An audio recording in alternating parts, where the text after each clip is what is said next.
हरिओम। ओम आनंद ma'am, Om Shanti ma'am, ओम ज्ञान ma'am, आप सभी दर्शकों का हमारे चैनल पर स्वागत है। आज हम लोग बीएड सेकंड सेमेस्टर के अंतर्गत NCF 2005 के अनुसार पाठ्यक्रम निर्धारित करते समय विभिन्न स्तरों पर ज्ञान का चयन करने के लिए किन किन बातों का ध्यान में रखा जाए, इसी बात को हम लोग अध्ययन करेंगे कि NCF नेशनल करिकुलम फ्रेमवर्क 2005 राष्ट्रीय पाठ्यचर्या फ्रेमवर्क यानी प्रारूप 2005। आप ये जान लीजिए, जैसे राष्ट्रीय शिक्षा नीति 1986, फिर 1988, फिर 2005। ये याद रखिए, जो समय समय पे शिक्षा नीतियाँ बनती रही हैं या शिक्षा में सुधार के लिए आयोग या समितियाँ बनती रही हैं, वे समितियाँ पूर्व की शिक्षा में कुछ आवश्यक कमियों को दूर करने हेतु ही गठित की जाती हैं।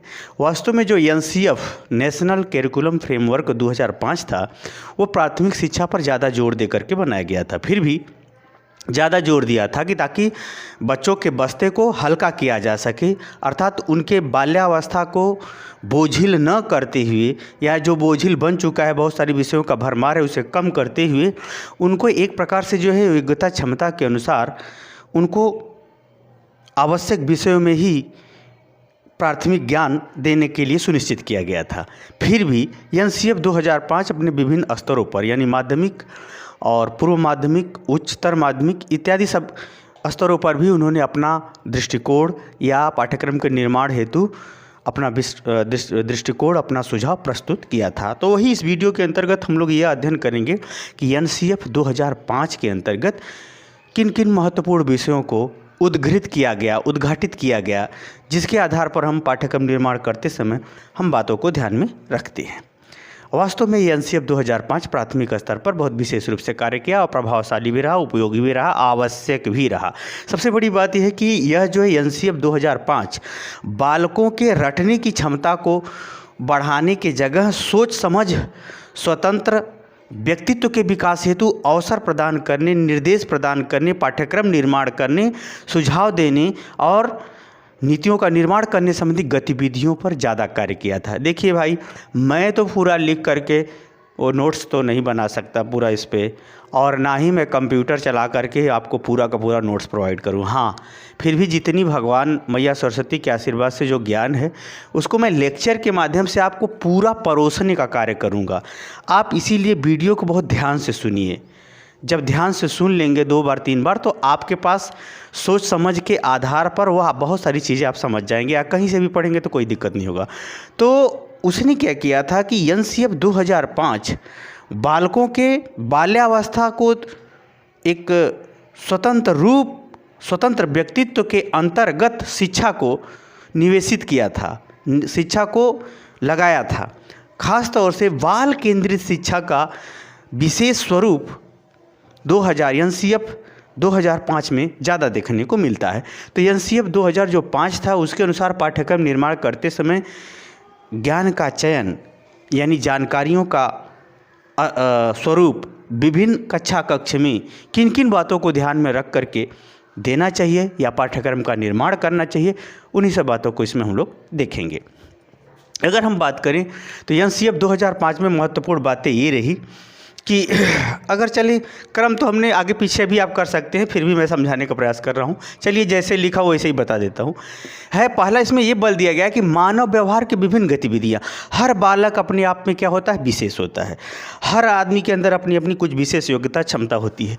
तो जो बालक का व्यवहार है या बालक की जो विभिन्न आयु समूहों के अंतर्गत उसकी जो व्यवहारिक क्षमता है, उसके योग्यता क्षमता को ध्यान में रखते हुए प्रारंभ से ही उसके गुण कौशल कला का विकास हेतु शिक्षा का स्वरूप सुनिश्चित करना चाहिए और उसके अनुसार पाठ्यक्रम का भी निर्माण करना चाहिए। जैसे कोई बालक पढ़ने में कमज़ोर है, खेलने में तो अच्छा है, उसको खिलाड़ी बना दीजिए। कोई बालक मानता हो पढ़ने में कमज़ोर है, संगीत अच्छा है तो संगीत में उसे सिखा दीजिए, रुचि है तो। वास्तव में बालकों के विभिन्न योग्यताओं क्षमताओं के अनुसार, योग्यता क्षमता के अनुसार पाठ्यक्रम का क्षेत्र, पाठ्यक्रम का स्वरूप विभिन्न कक्ष में प्रारंभ से लेकर उच्च स्तर तक उसे संबंधित ज्ञान पाठ्यक्रम या उससे संबंधित व्यवहार कुशलता इत्यादि सिखाने पढ़ाने पर यह पाठ्यक्रम यानी NCF 2005 बल देता है।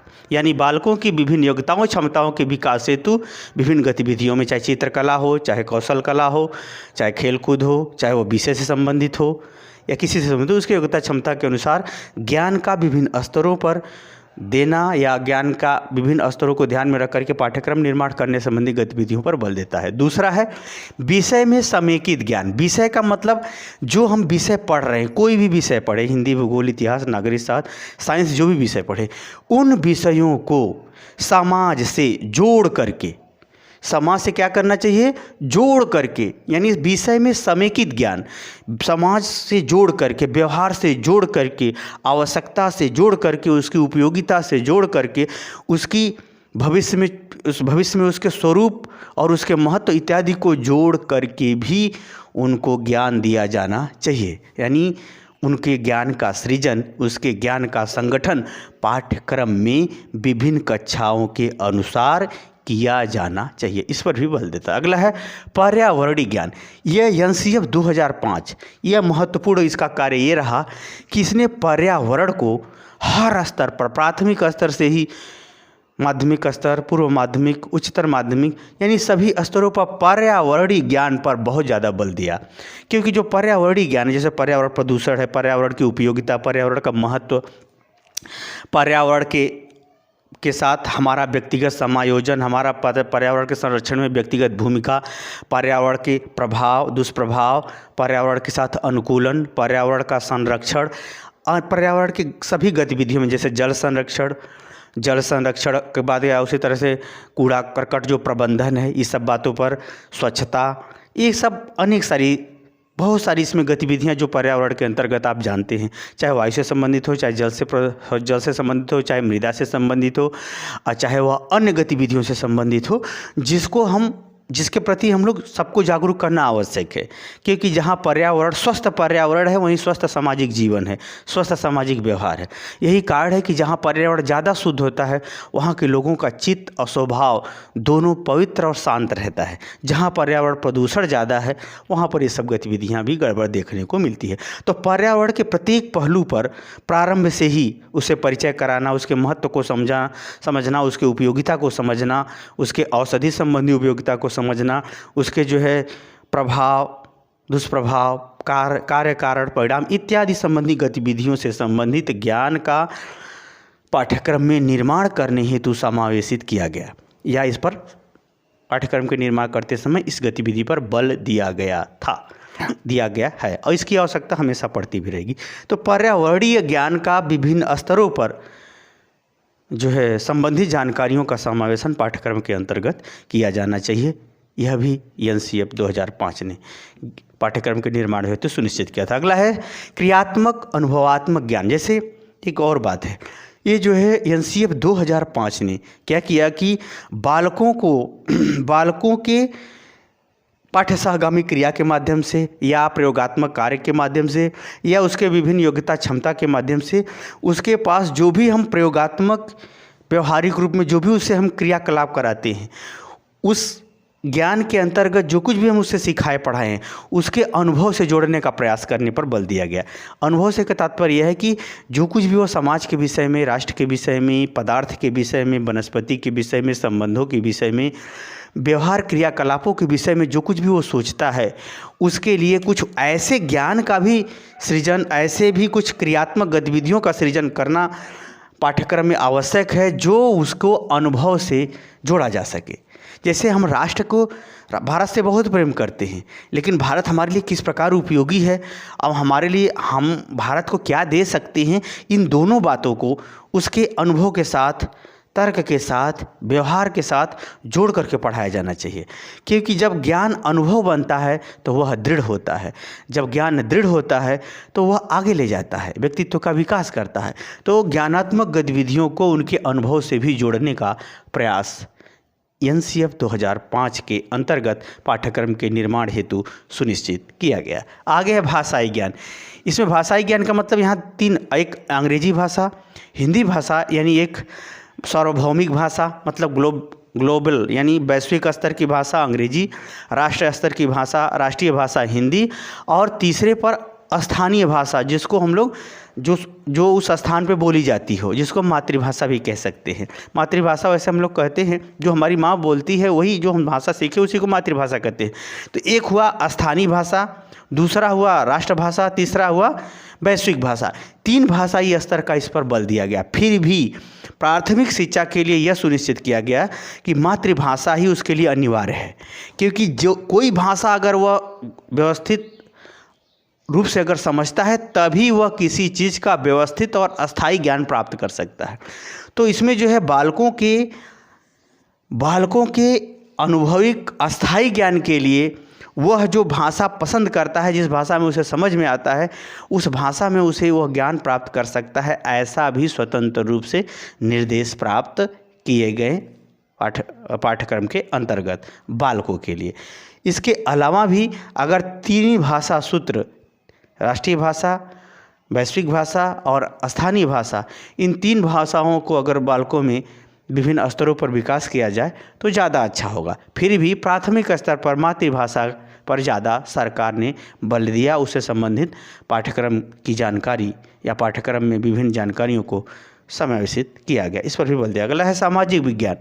इसमें जो है पाठ्यक्रम के अंतर्गत, हालांकि यह माध्यमिक स्तर पर इसकी व्यवस्था की गई कि माध्यमिक स्तर पर आकर के बालक व सामाजिक विज्ञान जैसे राजनीति शास्त्र, इतिहास भूगोल, नागरिक शास्त्र, अर्थशास्त्र इत्यादि जो सामाजिक विज्ञान है, सामाजिक विज्ञान की भी जानकारी दी जानी चाहिए ताकि वह समाज, राष्ट्र इत्यादि के विषय में समझ सके, जान सके और उसके प्रति अपने कर्तव्य और अपनी गतिविधियों को सुनिश्चित करते हुए स्वस्थ लोकतंत्र को बढ़ावा दे।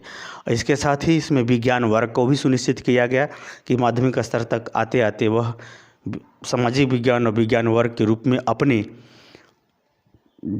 ज्ञान का एक सुनिश्चित दिशा अधिगमकर्ता कर सके। इसके लिए भी पाठ्यक्रम में व्यवस्था की गई ताकि जो है बालक को अपनी योग्यता क्षमता के अनुसार विशेष रूप से अपना एक वर्ग निर्धारित करते हुए ज्ञान में वृद्धि कर सके। तो इससे संबंधित पाठ्यक्रम के निर्माण पर माध्यमिक स्तर पर बल दिया गया। अगला है बोधात्मक अध्ययन। खास तौर से NCF 2005 के अंतर्गत अधिगमकर्ताओं को, यानी जो पढ़ने वाले छात्र हैं, उनके पाठ्यक्रम निर्माण करते समय इस बात पर विशेष बल दिया गया ताकि वह बालक रटने की जगह हर बात को, हर विषय को समझते हुए अध्ययन करें, ताकि उनके ऊपर विषय का बोझ न हो। जैसे कोई विषय तब बोझिल होता है जब आपको समझ में ना आए, याद ना हो। तो इन सब बातों को घटाने पर बल दिया गया था कि जो है बालक को जो है किसी प्रकार से शिक्षा उसके लिए किसी स्तर पर बोझिल न हो। तो अनुभव और तर्क इत्यादि से जोड़ते हुए विभिन्न विषयों का विभिन्न स्तरों पर विभिन्न कक्षाओं के लिए इस प्रकार से ज्ञान को जोड़ा जाए या उसमें पाठ्यक्रम सिलेबस के अंतर्गत टॉपिक को रखा जाए ताकि अधिगमकर्ता आसानी से समझते हुए अपना पाठ्यक्रम को पूरा अध्ययन कर सके या सिलेबस को पूरा कर सके और परीक्षा दे सके। तो अध्ययन समझने संबंधी गतिविधियों का विभिन्न विषयों में पाठ्यक्रम को सृजित करते समय बल दिया गया। सामाजिक विषय और विज्ञान के विषय पर भी बल दिया गया। भाषा पर, अनुभव पर, पर्यावरण, विषय से समेकित ज्ञान, मानव व्यवहार इत्यादि गतिविधियों को ध्यान में रखते हुए NCF 2005 ने पाठ्यक्रम का निर्माण करने पर बल दिया है। मुझे उम्मीद है कि आप समझ गए होंगे। समझ गए तो कमेंट बॉक्स में जरूर बताइए। साथ ही मेरे चैनल को लाइक शेयर सब्सक्राइब कीजिए। हरिओम।